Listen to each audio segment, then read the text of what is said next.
Welcome to Full Court Fist, the show that takes you around the world of NBA fashion while also bringing you the latest, greatest, biggest news in sneaker culture today. Got a very special guest, my guy, Josiah Johnson, a.k.a. the Jersey Chaser. You going way back. A.k.a. King Josiah. Man, obviously I've been watching your journey from just being a funny dude on Twitter, comedy writer, meme lord, show host. Like, you were just doing everything as far as the digital media space. And so super hyped to have you on today, man. I appreciate you, man. Kanye West has been fired by everybody.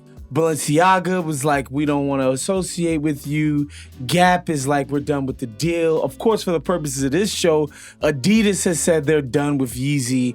The Yeezy line, the collaborations, they're not going to put anything out anymore, which is the biggest deal because this is a multi-billion-dollar operation every single year.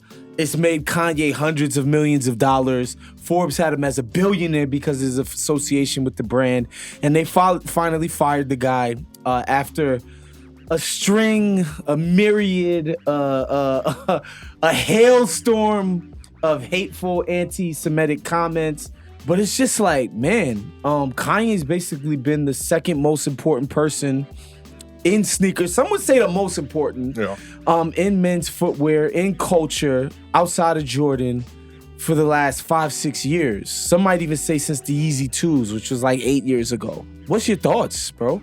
Well, I'm happy first off to say that I've never supported any Yeezy products, really because of a bread issue more than anything. Got you. Watch from afar, but I'm a low pro, super low key type of dude. But it's probably one of the biggest bag fumblings that I think I've Jesus seen Christ, bro. in a long time.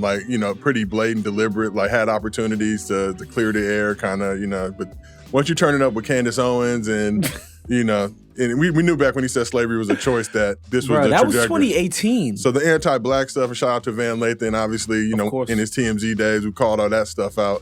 So we knew Kanye's been burnt and cooked for a while now. It was crazy to see as a result of that the black community still kind of rallied behind him. It was paying big bread. It was about to funnel out a big bag for Coachella before he pulled out. It was a blessing for me. I'm a Coachella fan. I've been like 13 times.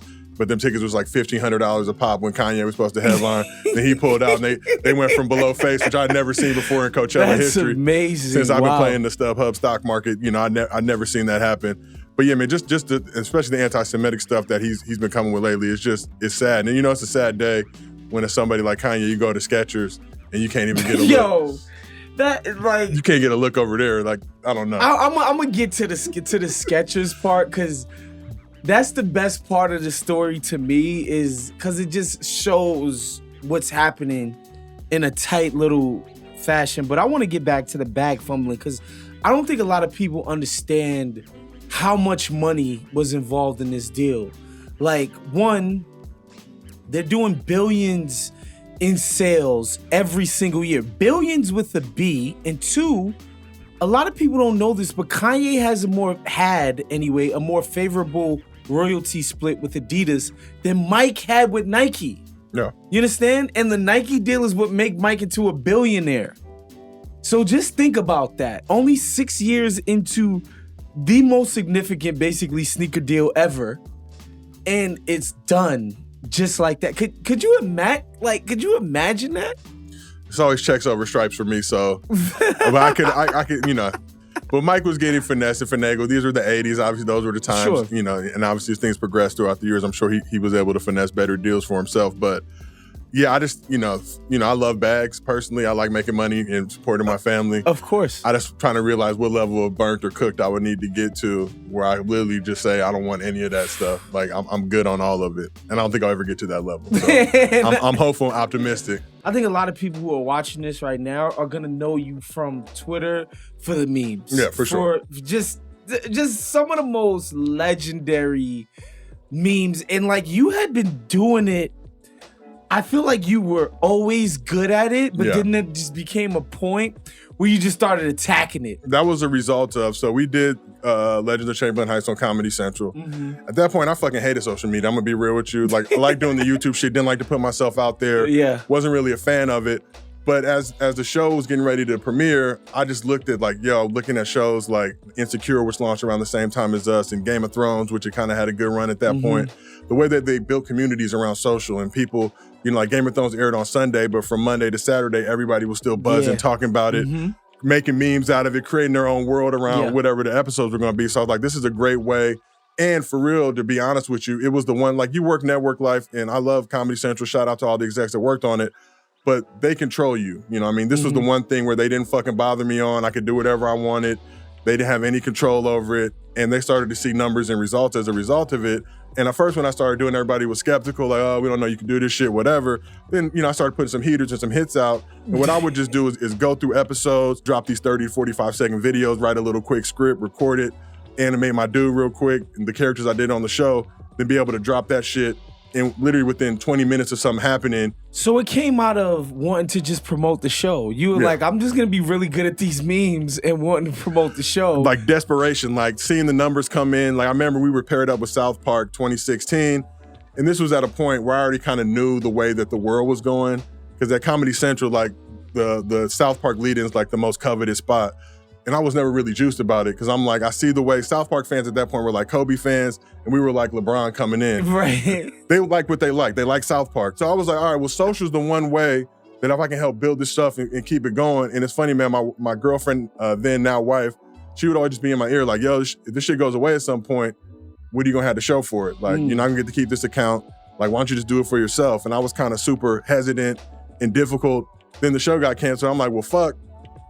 This might be the way. And for me, it's always just being as controversial as possible, as out of pocket as possible, but knowing where that line is. You mean out of pocket like that time you said, Twitter, be respectful of Queen Elizabeth's passing, and then it's like this Puerto Rican dude. Just smacking the shit. out of a corpse. And this, like anything I comment on, this is shit that I'm passionate about. Yeah. So I find a lot of times it's like shut up and dribble, even on the social side. Just talk about basketball, boy. That's all we want to hear about. But I'm interested in more things than basketball. I'm interested in politics. I'm interested in everything going on in the world. You're doing amazing work over there with the crew at Buckets. That's incredible. The joint that you got with Gil. Just talk to me about how you decided to just say, man, fuck it. I'm going to put myself in front of the camera. I'm not just going to be a writer, behind the scenes, showrunner. I'm going to be a guy, a personality. What's that journey been like for you? It started out, man, I was doing a lot of parody spoof videos, and some of them were good, some of them sucked. I'll be completely candid and honest with you because you're my boy. But like doing LeBron videos, I'd take a Sharpie and draw a beard on my face and, hits with LeBron in the locker room. And I was inspired a lot by guys like Supreme Dreams, Mark Phillips, and the RDC World Crew. Drewski, guys that were just going out there making their own content. Yeah. Like easy enough to do. Go ahead and edit, put this shit out. Started doing a lot of that type of stuff, man. And then it just kind of opened up more doors. The following kept increasing and improving. And got on, first and foremost, I was doing a show with Yahoo Sports and Complex called Mostly Football. Martellus Bennett show. It was Martellus Bennett, James Davis, and Ben Lyons were the hosts. But we were basically like SNL meets Sports Center. So they would do like roundtable discussion, but we would toss the sketches. So Marty was super busy at that point, couldn't always appear in sketches, so we write all these sketches, and if he couldn't do it, I would jump in and just take his spot. I start to, kind of keep rising up the ladder, end up going over to Wave, working with their Buckets platform, create a show for them over there called Out of Pocket, so it was me and Zach Schwartz doing it the first season. LeJethro was still tied up in his 360 over at Yahoo. But the whole time, and I told him this, yeah, we should have had a third, or three people on the desk. That was kind of always the vision. It's like, no, we're just gonna save this spot for you. We'll bring in guests, to fill it for that first season. Then we ended up, doing that. Then I ended up getting presented with the opportunity of a lifetime to work with Gil. And Gil's a guy, so me and Gil, I'll give you a little context. So first time I saw Gil, I think I was a sophomore in high school. I was at Crenshaw High at that point. Gil was at Grant. Grant comes and plays Crenshaw first game of the playoffs, opening round. We kind of looking and laughing like, who the fuck is this dude? Gil proceeds to drop like 43.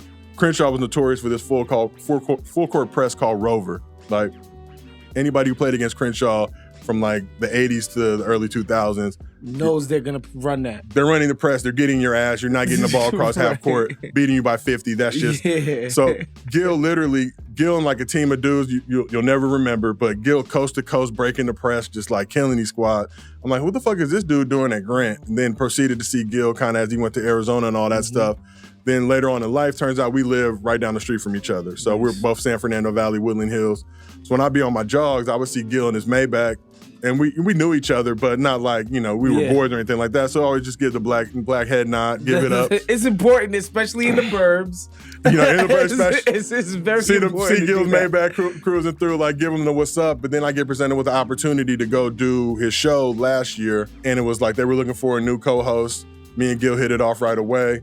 And I've been able to do that. Now we just signed a multi-year re-up with Fubo Sports where we've been doing the show. Fine. So super excited about that. But I think for me, like I always knew Gil was an intelligent dude. And obviously he's had some transgressions in his life that I think people associate with him right away. But being able to work with him and talk with him and just understand his genius, like he's really just a mad scientist, very calculated in everything he does. But the dude is just such a higher level basketball savant. Being able to just sit across from Gil, the guests that we've got in, guys like CP3, Kuz, right. Vernon Maxwell was probably my favorite episode of the year because Vernon don't give a fuck about anything. Yes, he's incredible. He's incredible on Twitter too. Yeah, his Utah Jazz slander is perfect. But to be able to sit down with him and just, be able to communicate with these guys. The thing I love about Gil, first couple shows were kind of rocky. So I come from a sports entertainment journalist background. So it's like, all right, let's figure out, not the inflammatory stuff, but what's the stuff that's really going to hit. Yeah. And Gil's like, nah, I don't want to do none of that shit. I want this to be a safe space for athletes, positive. I completely agree with them. So kind of figured out my footing, and now we've really just established a thing. I think you got one of the dopest stories out there. Just your journey is incredible to go from athlete to comedy writer to now you're on-air talent and just killing it, as evidenced by all of these people that want to work with you, all these deals that you signed. I'm really happy for you, really proud of you. Thank you for coming on the show. Damn, that was a quick set. I thought we had another hour. Listen, I was just getting warm, but I know. I showed up a little late, everybody. It's all good. I thought we were going. I know y'all used to be in Hollywood, so you hear me. I don't check addresses. I'm like, I know where the shit's at. Then I put it in MapQuest. I told the homies I made the mistake of giving you the right time and not the Negro time. Yeah. That was my mistake. That was fair. That was my mistake. Because you big time now. I was like, 12:30 don't really mean 12:30.